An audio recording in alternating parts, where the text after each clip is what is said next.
Hayop na yun. Tapos makikita ko, kayo lang pala.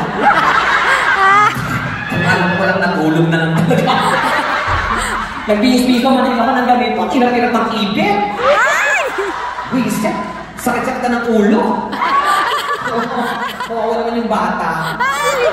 Ang hirap pa din umihin ng ganito, diba? Tatanggalin mo to, tatanggalin mo, tatanggalin mo. Tapos pakita mo yung ulo ko, like, itim na kahit ibig, nakagaling mo. Nagsasalita lang to, minura na ako nito eh. Diba nakaibig na ganyan? Ang punyeta ka! Ano ba oras ka na matatapos? Ang hirap yan to, ang hirap ng buhay ng bakla kung alam nyo lang, diba? Noon pa man ganito na kami. Pero hindi naman po namin siya tinatali. Oo, iniipit lang.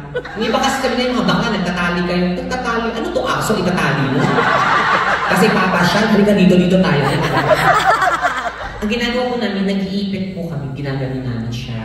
Oo, kasi nagpapanti kami ng dalawa para mahigpit. So para ipit na ipit talaga siya.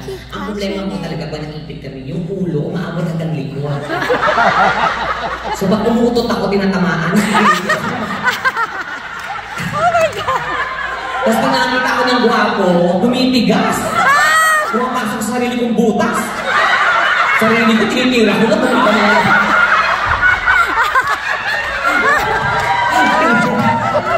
diba? Oo! Okay na yung tirahin ko sa sarili ko. Kaysa naman magbayad ako ng lalaki. Kunyeta, sa Pilipinas, ang mahal-mahal ng tite. Ang tite, 500. Ganyan. Lumakot 1,000, 2,000, 5,000. Diyos ko. Diba? Kaya ako sa Pilipinas, gusto ko sa Amerika na sa Canada. So, kasi doon libre, walang bayad. Oo, kahit dito, Diyos ko, dito sa katabi lang, no? Sa cola, Diyos ko, ang sarap-sarap. Talagang, ay, naku, gano'n. Ang pula-pula, oo, sarap-sarap talaga ng kape. Pag na-imagine mo talaga sa Pilipinas, mahal nila maningil. Kasi mga itsura, kasi may amoy pa yung mga itlog. Dito, sa sarap ang pupula. Oo, nakatingin ako dito, ang sarap talaga. Kasi ang laki-laki. Tapos ang ganda ng abs. Pati dibdib, ang ganda. Tapos yung ilong, ang tawos. Tapos yung mata, kulay blue. So, pag tinignan mo siya, ay, sarap naman yun. Pag sa Pilipinas, pag gumagano'n ka, may amoy. Kasi ang laki ng tiyan. Wala kang makitang ilong, sarap. Tapos yung mata, kulay pula. Kasi adik ang punyeta. 2 hours mo lang ginagano, di ba natatapos? Ganun pag adik ang hirap labasan. Pero dito ang sarap-sarap talaga. I'm telling them, I want to live here in US or in Canada or Australia because the guys in the Philippines, they are not yummy, unlike here. Like you, yeah. Yes, sir, yeah. How do you find me? Am I attractive or what? Wow. Oh my God, ate, ingat ka. Diyos ko, pag yan natikman ko, iiwan ka niya. Ang bibig ko parang washing machine. Oh, my mouth, it works like a washing machine and a blender in one. Yeah, it's like...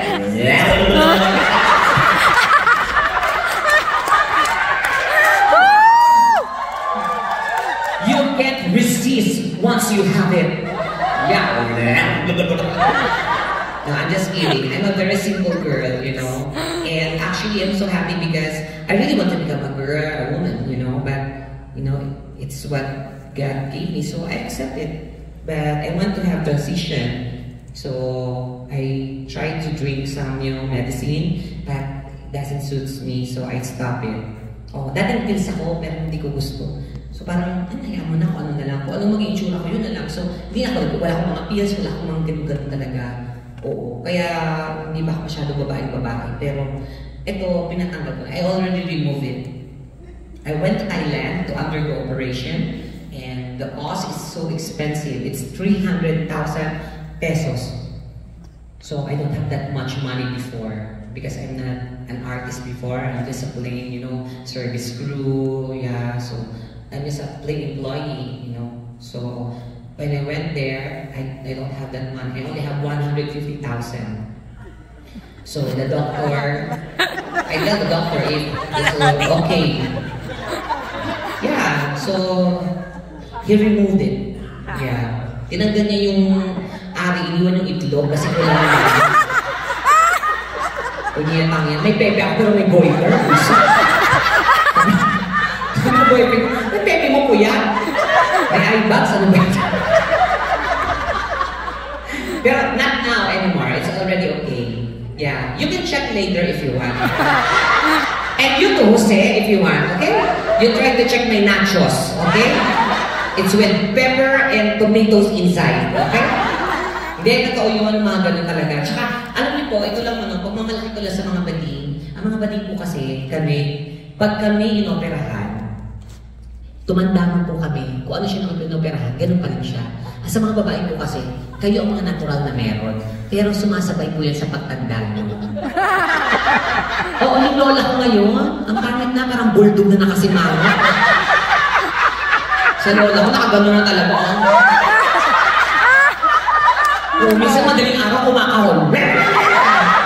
Nagtatawag pa din yung lola ko. Oo. Pero hindi totoo po yun. Sa mga bading po kasi, pwede kami mamili. Anong hiwa, anong lalim. Totoo po yun. Pag mga target po, ibang lalim, mga, alam mo na, mga afam, pero mga 8, 9. So, gano'n siya kalalim.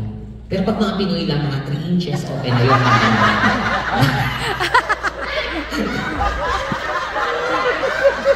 Hindi, pag mamalaki ko naman ng Pinoy, ang Pinoy kasi kahit maliit, tigasin. Yung mga ibang lahi kasi, mga ganyan, yung iba ano nila lahat, yung iba, mahahaba pero malambot. Yung tipong parang pag sinubo, bubble gum lang, gano'n. Yung parang gelatin sa loob. Sa Pinoy kasi kahit 3 inches, mabibilaw ka.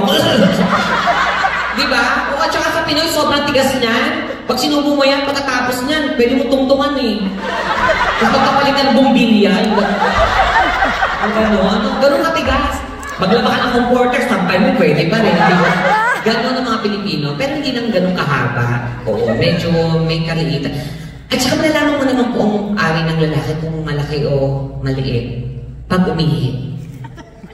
Oo, ang lalaki pag umihi po yan at naghugas ng kamay, maliit po ang pututoy niya. Pero pag ang lalaki umihi, hindi naghugas ng kamay, lumabas, yun yung mga gifted. Kasi pag iihi ka, tas malaki yung sa'yo, lalabas mo yan. Iihi ka, ang hahawakan mo, katawan kasi medyo mahaba. So katawan ang hawak mo. So itatakpak mo na lang yan, pagkatapos mo, itatago mo na. Pag maliit kasi, ang hawak mo, pag ganyan, ulo mo. So mababasa kamay mo. So kailangan mo maghugas ngayon. Kaya kung may nakita kayong lalaki na bugas ng kamay, maliit yun. At ako, sabi, ay nagulungan yung dalawa, sabi niya, huwag tayong maghuhugas ha. Baka mahuli na. So, hindi, biro lang. Sa akin lang yun, sa sarili kong pag-unawa lang yun. Ito po sa inyo, sir, nagwapo rin yun. Oo, mga ano. Kaano niyo po sila, ma? Hindi niyo kilala.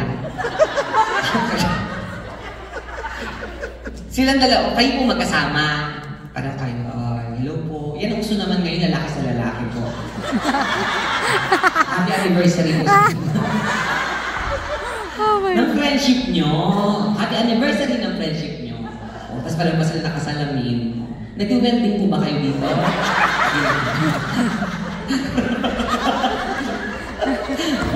Babalay po ba eh, nakasalamin na galing ng duty, dumiretso dito, di ba? Hindi natin sure. Anyway, sige. Kakanta pa ako. Okay na ba ba? Oo. Kasi namaos na ako talaga. Namaos ako. Hirap talaga kung hirap kumita ng pera. Ah, kuya, oo. Hindi ako na lang mag-play sa mga. Kaming lahat dito. Diyos ko. Hi. Diyos ko na ito. Ay, wait lang po, kuya. Kuya pa, pause. Kuya. Pause mo na. Pause lang yan. Oh, play mo ulit. Hindi, pa-umpisa pa kayo umpisa ulit. Umpisa mo muna. Okay. Hi, Jen! Thank you so much. Wait! Kuya! Hoy! Anak ng teteng. May kinakausap ang tao eh. Sino ba yan? Alam niyo yung lalaki kong boses, hindi ko na ginagamit talaga. Ha? Gamitin? Bakit? Ha? Maganda? Ganito jura, tas gano'n? Sira ulo ka ba, te? So, tinitira ako? Ah, yeah, sarap. Sige pa. Sarap mo yun. Ang sarap mo, babe. Ayan, yeah! Hayop kayo. Siyempre, pag ganitong long hair, pag umungulak, babae na dapat. Di ba parang, ganon. Sabi ni ate gamitin, ano to? Eh, sige.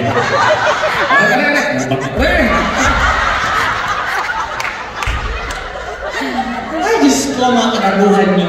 Ganyan mga Pilipino, no? Kung ano yung mga paggago sa'yo talaga. Gamitin ko daw yung lalaking boses. Tapos ganito yung tsura ko. Bayad po, pakibayad. Diyos ko.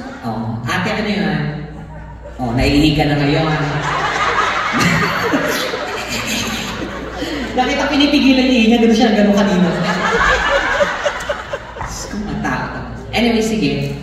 I'll be doing another song. Yeah, check. Jen? Yeah. Is that you? Is that you?